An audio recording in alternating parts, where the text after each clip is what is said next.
अस्सलाम वालेकुम बच्चों। आफ्टर स्कूल लर्निंग के नाम से मैं हूं आपका टीचर मोहम्मद हारून।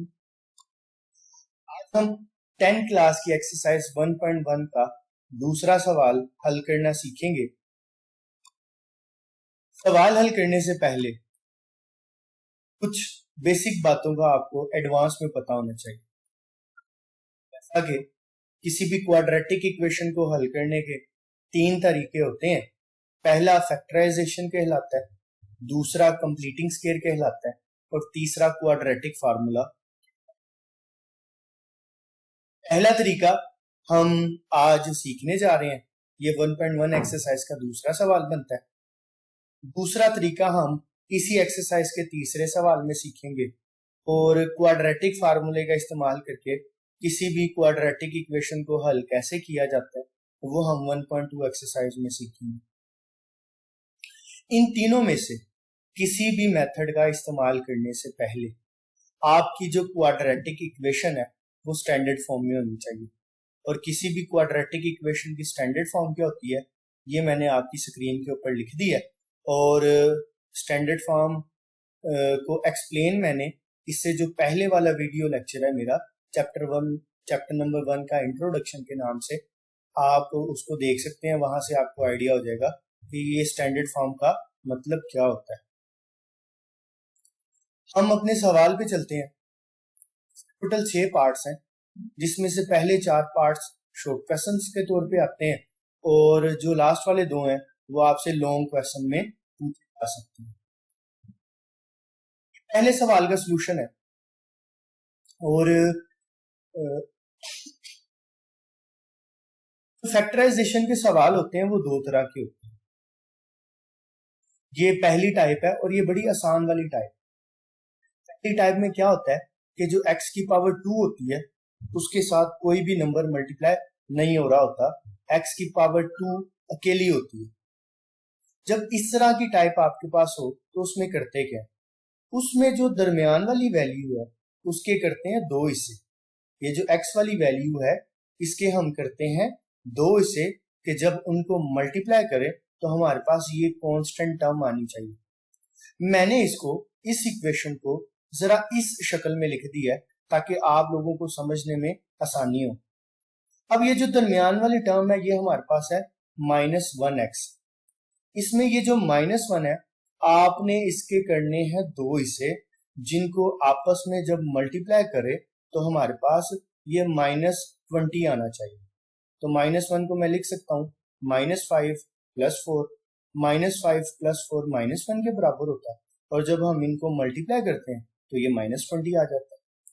तो ये -x को मैं जब -5 और +4 की शक्ल में लिखूंगा तो हमारी जो इक्वेशन है वो बन जाएगी x की पावर 2 -5x + 4x -20 = 0। पहली दोनों टर्म्स में से x कॉमन ले लिया तो x की पावर 2 में से एक x बाहर आ गया, एक x बच गया। -5x में से एक x बाहर चला जाएगा और -5 बच गया। एंड वाली दोनों टर्म्स में से हमने +4 कॉमन ले लिया तो जब +4x में से +4 कॉमन लिया तो हमारे पास x रह गया और -20 से जब हमने 4 कॉमन लिया तो हमारे पास -5 बच गया। अब इन दोनों टर्म्स में से x -5 हम ले लेंगे कॉमन तो इस वाली टर्म में से x रह जाएगा और इस वाली टर्म में से +4 बच गया। ये हमारे पास जी फैक्टर बन गए। अब आप क्या करोगे, एक बार x -5 को इक्वल टू 0 लिख दोगे और एक बार x + 4 को इक्वल टू 0 लिख दोगे। ये 5 इस वाली साइड पे माइनस हो रहा है, जब आप इसको इक्वल के राइट साइड पे लेके आओगे तो ये प्लस हो जाएगा और हमारे पास आंसर आ जाएगा x = 5। ये 4 लेफ्ट साइड पे प्लस हो रहा है, जब आप इसको इक्वल के राइट साइड पे लेके आओगे तो ये माइनस हो जाएगा और हमारे पास आंसर आ जाएगा x = -4।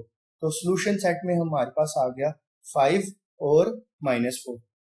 ये मैंने क्या किया है जी, अक्सर बच्चे सवाल पूछते हैं कि सर आपको कैसे पता चला कि हमने -1 को -5 और +4 की शक्ल में लिखना है। अब -1 को तो किसी भी शक्ल में लिख सकते हैं, -3 + 2 भी -1 के बराबर होता है, -7 + 6 भी माइनस के बराबर होता है। तो हमें कैसे पता चलेगा कि हमने -5 और +4 ही लेना है? बेटा अगर आपने गौर किया हो तो मैंने आप लोगों को बताया है कि -4 के जो दो हिस्से करने हैं उनको मल्टीप्लाई करने से ये वाली वैल्यू आनी चाहिए। अगर आप -3 और +2 लेते हो तो आपके पास -1 जवाब तो आ जाता है, लेकिन जब आप उनको मल्टीप्लाई करते हो तो -3 + 2 ये -6 के बराबर होता है, और आप -7 और +6 के साथ आंसर -1 तो ले आते हो, लेकिन जब आप उनको मल्टीप्लाई करते हो तो -7 + 6 -42 के बराबर होता है। लेकिन हमें ऐसे नंबर चाहिए जिनको मल्टीप्लाई करने से हमारा आंसर -20 आना चाहिए। अगर तो आपको फौरन ये दो नंबर जहन में आ जाते हैं तो ठीक है, अगर आपको ये दो नंबर निकालने में मुश्किल का सामना करना पड़ता है तो फिर आप ये करो कि ये जो टर्म होती है कांस्टेंट टर्म, इसके हम निकाल लेते हैं फैक्टर। जब हम इसके फैक्टर निकालते हैं तो इसके फैक्टर से हमें ये दो नंबर निकालने में आसानी हो जाती है। अब अगर आप गौर करो तो हम ये 20 के जो फैक्टर बनते हैं वो ये हैं। इस 20 के फैक्टर में जब आप 2 को 2 से मल्टीप्लाई करते हो तो आपके पास आता है 4 और ये आ गया 5। अब जब हम 4 में से 5 को माइनस करेंगे तो हमारे पास -1 आंसर आ जाएगा, और जब हम 4 को -5 के साथ मल्टीप्लाई करेंगे तो हमारे पास -20 आंसर आ जाएगा। तो मुझे इस तरह से पता चला कि हम -1 को -5 और +4 की शक्ल में कैसे लिख सकते हैं। अब हम अगले सवाल पे चलते हैं। ये हमारा दूसरा सवाल है। पहली लाइन में मैंने सवाल को वैसे का वैसे ही लिखा हुआ। लाइन में ये किया, राइट साइड पे ये जो y है इसको अंदर वाले y से मल्टीप्लाई किया तो y² हो गया, और इस y का जो -5 से मल्टीप्लाई किया तो -5y हो गया। उसके बाद अगले स्टेप में y² -5y को मैं इक्वल के राइट साइड पे ले आया। जब ये इक्वल के इस साइड पे जाएंगे तो इनके साइन बदल जाएंगे और हमारे पास एक्सप्रेशन बन जाएगा 3y² -5² + 5y = 0। 3y² में से एक y² माइनस हो गया तो हमारे पास 2y² बच गया, और ये +5y वैसे का वैसे आ जाएगा, और ये = 0 वैसे का वैसे आ जाएगा। अब इन दोनों टर्म्स में से y हमारे पास आ रहा है कॉमन, तो जब आप 2y² में से एक y बाहर निकालोगे तो 2y बच जाएगा आपके पास, और इस 5y में से y बाहर चला गया और ये +5 हमारे पास रह जाएगा। अब ये आपके पास बन गए हैं फैक्टर। अब आप करोगे क्या, एक बार y को 0 के बराबर कर दोगे और एक बार 2y + 5 को 0 के बराबर कर दोगे। एक आंसर आ गया हमारे पास, ये y इक्वल है 0 के। अब हम इस साइड को हल कर लेते हैं। ये 5 इधर प्लस हो रहा है, इधर आके माइनस हो जाएगा, और ये 2y के साथ मल्टीप्लाई हो रहा है, जब इधर वाली साइड पे आएगा तो ये -5 के नीचे आके डिवाइड हो जाएगा, तो हमारे पास y का आंसर आएगा -5 / 2। अगर आपको इस बात की समझ नहीं आई तो मैं आप लोगों की आसानी के लिए इसको यहां पे दोबारा कर देता हूं। ये जी 2y + 5 है = 0 आ गया। अब इस 5 को मैं ले जाऊंगा इधर, तो ये इधर आके माइनस हो जाएगा, हमारे पास रह जाएगा 2y इक्वल है -5 के। अब ये जो 2 है ये इधर वाली साइड पे आके 5 के नीचे डिवाइड हो जाएगा, तो हमारा आंसर बन जाएगा y इक्वल है -5 / 2। ये मैंने यहाँ पे चूंकि स्टेप डायरेक्ट कर दिया था तो आप लोगों की आसानी के लिए मैंने इधर दोबारा समझा। तो सोल्यूशन सेट में हमारे पास आ जाएगा y इक्वल है 0 के और y इक्वल है -5/2 के। तो ये दो आंसर आ गए। अब हम जी तीसरे सवाल पे चलते हैं। तीसरे सवाल में भी मैंने स्टेटमेंट वैसे की वैसे लिखी हुई है। उसके बाद दूसरे स्टेप में मैंने क्या किया, ये 4 - 32x को इस वाली साइड पे ले आया और इनके साइन जो है वो चेंज हो जाएंगे। तो हमारे पास बन जाएगा 17x का स्क्वायर। ये 32x इधर माइनस हो रहा है, जब इक्वल के राइट साइड पे आएगा तो प्लस हो जाएगा, और ये 4 इधर प्लस हो रहा है तो इक्वल के राइट साइड पे आके ये। इस इक्वेशन को जब आप सीधा करके लिखोगे तो आपके पास बनेगा 17x का square plus 32x minus 4 equal है 0। अब हमने इस इक्वेशन की करनी है फैक्टराइजेशन। ठीक हो गया जी।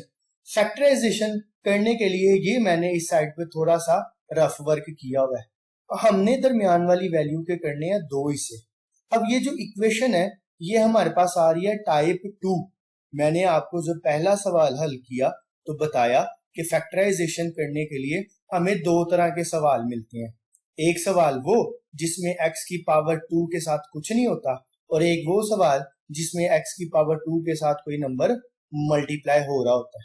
अब जब इस तरह का आपके पास सवाल हो तो आपने करना क्या है, आपने सबसे पहले x की पावर 2 के साथ जो नंबर होगा उसको कांस्टेंट के साथ मल्टीप्लाई कर देना। तो जब मैंने 17 को -4 से मल्टीप्लाई किया तो मेरे पास आ गया जी -68। अब ये जो दरमियान में +32 है x के साथ, अब जब मैं इस +32 के दो हिस्से करूंगा तो वो मैंने वो दो हिस्से करने हैं जिनको आपस में मल्टीप्लाई करने के बाद ये माइनस का 68 आना चाहिए। तो 32 को हम लिख सकते हैं 34 - 2। 34 में से 2 को माइनस करो तो 32 आता है, और जब 34 को -2 के साथ मल्टीप्लाई करोगे तो आपके पास -68 आ जाएगा। तो मैंने क्या किया, 17x का स्क्वायर वैसे का वैसे लिख दिया, और ये जो 32x है इसको मैंने लिख दिया 34x - 2x, और ये -4 वैसे का वैसे आ गया, और ये इक्वल टू 0 भी वैसे का वैसे आ गया। अब पहली दो टर्म्स में से मैंने 17x कॉमन ले लिया। जब आप इस पहली टर्म में से 17x कॉमन लोगे तो पीछे एक x रह जाएगा, और जब आप 34 को 17 से डिवाइड करोगे तो 2 आ जाएगा, और ये वाला x हमारा कॉमन में चला गया। अब ये जो लास्ट वाली दो टर्म्स हैं इनमें से मैंने कॉमन ले लिया -2। तो जब आप इस वाली टर्म में से -2 कॉमन लोगे तो पीछे x बच जाएगा, और जब आप -4 को 2 से डिवाइड करोगे तो आपके पास +2 आंसर आ जाएगा। अब इन दोनों टर्म्स में से x + 2 को ले लिया कॉमन, तो यहाँ पे हमारे पास बच जाएगा 17x, और यहाँ से हमारे पास आ जाएगा -2। अब ये हमारे पास बन गए हैं दो फैक्टर। अब हम इन दोनों फैक्टर्स को बारी बारी इक्वल टू 0 करेंगे। पहले x + 2 को इक्वल टू 0 कर दिया, फिर 17x - 2 को इक्वल टू 0 कर दिया। यहाँ पे 2 जो है वो प्लस हो रहा है, तो जब इक्वल के राइट साइड पे आएगा तो वो माइनस हो जाएगा।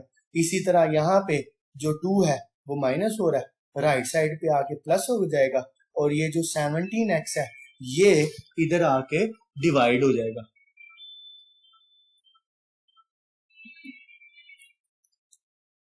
उसके बाद हम क्या करेंगे जी, ये मैंने इसका लिख दिया सॉल्यूशन।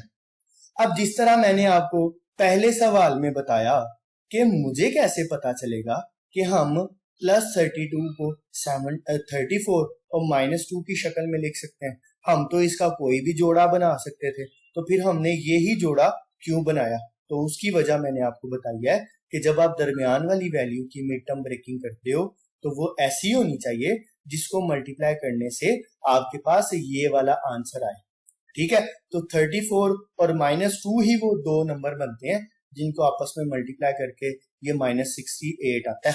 और मुझे कैसे पता चला कि ये 34 और -2 कहाँ से आएंगे, कैसे आएंगे? तो मैंने 68 के निकाले फैक्टर, तो ये मेरे पास 68 के फैक्टर आ गए। तो इसमें से मैंने क्या किया, मैंने देखा कि जब मैं इस 2 को इस 34 से मल्टीप्लाई करूंगा तो मेरे पास 68 आएगा, और जब मैं 34 में से 2 को माइनस करूंगा तो मेरे पास -68 आ जाएगा। इस तरह से मुझे पता चला कि 34 और -2 जो है हमारे मतलूबा नंबर है। उसके बाद हम अगले सवाल पे आते हैं, क्वेश्चन नंबर 4 पे आते हैं। क्वेश्चन नंबर 4 में पहली लाइन में सवाल दोबारा लिखा हुआ है, दूसरी लाइन में स्टैंडर्ड फॉर्म बनाने के लिए 152 को लेफ्ट साइड पे ले आया तो ये -152 हो गया। अब -11x की भी मैंने मिड टर्म ब्रेकिंग कर ली और मैंने इसको लिख लिया -19x + 8 -152 इज इक्वल टू 0। मतलब ये हमारे पास आ गया x की power 2 -19x + 8x -152 is equal to 0।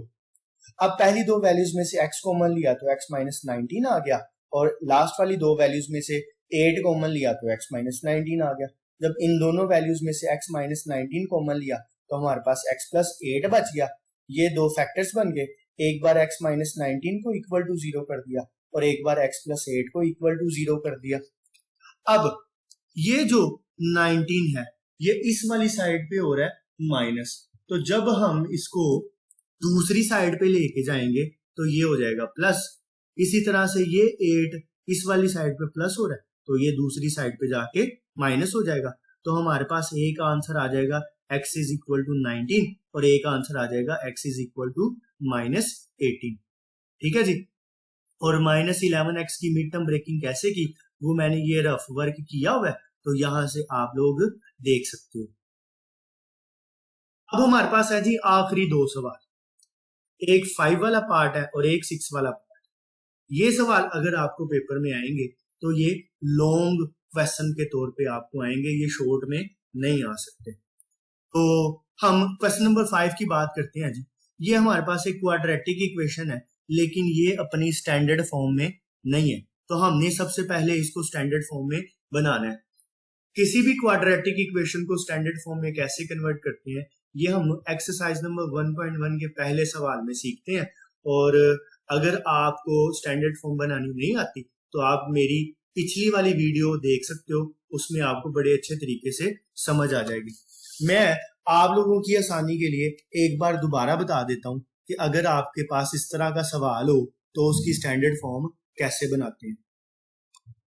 मैंने क्या किया, मैंने सबसे पहले नीचे वाली वैल्यूज को आपस में कर दिया मल्टीप्लाई।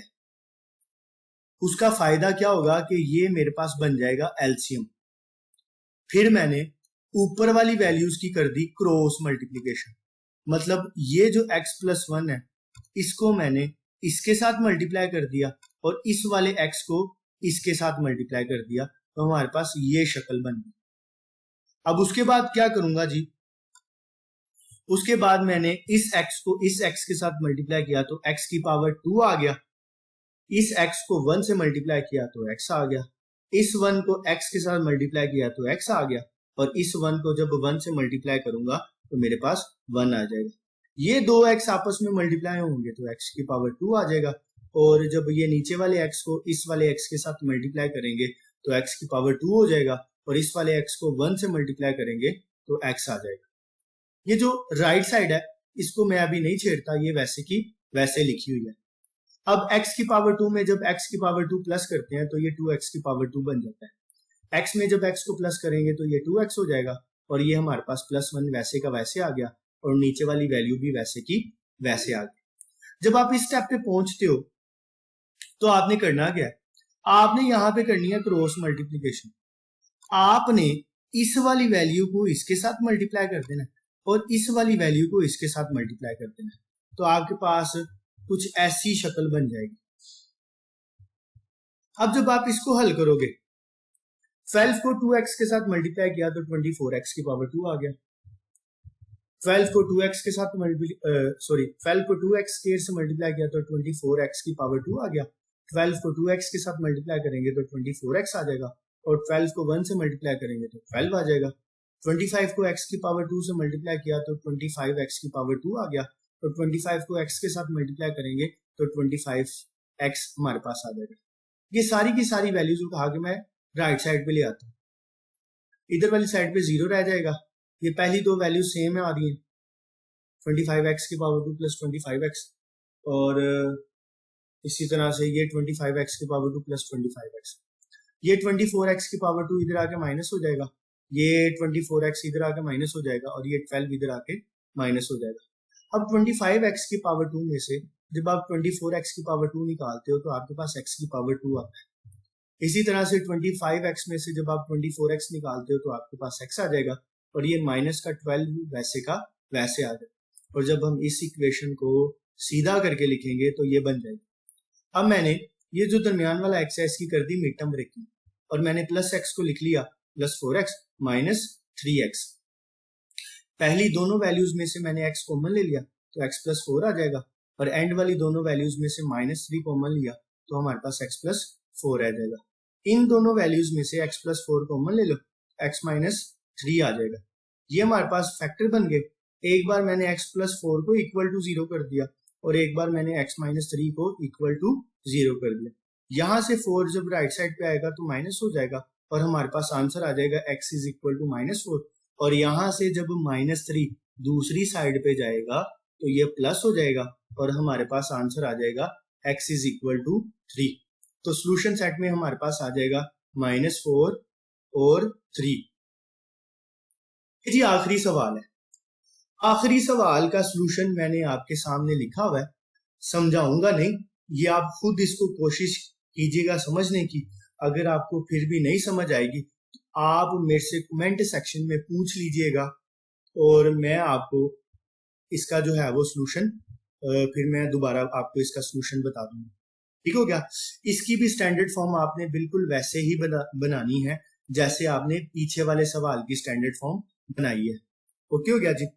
तो ये था हमारे पास एक्सरसाइज नंबर 1.1 का दूसरा सवाल। यकीनन आपको हर बात की बड़े अच्छे तरीके से समझ आई होगी। अगर आपको किसी बात की समझ नहीं आई तो आप मेरे से कमेंट सेक्शन में भी पूछ सकते हैं और आप मुझे मेरे नंबर पे भी राब्ता कर सकते हैं। इंशाल्लाह अगली वीडियो में मैं 1.1 एक्सरसाइज का तीसरा सवाल लेके आऊंगा। साथ रहिएगा। अल्लाह हाफिज।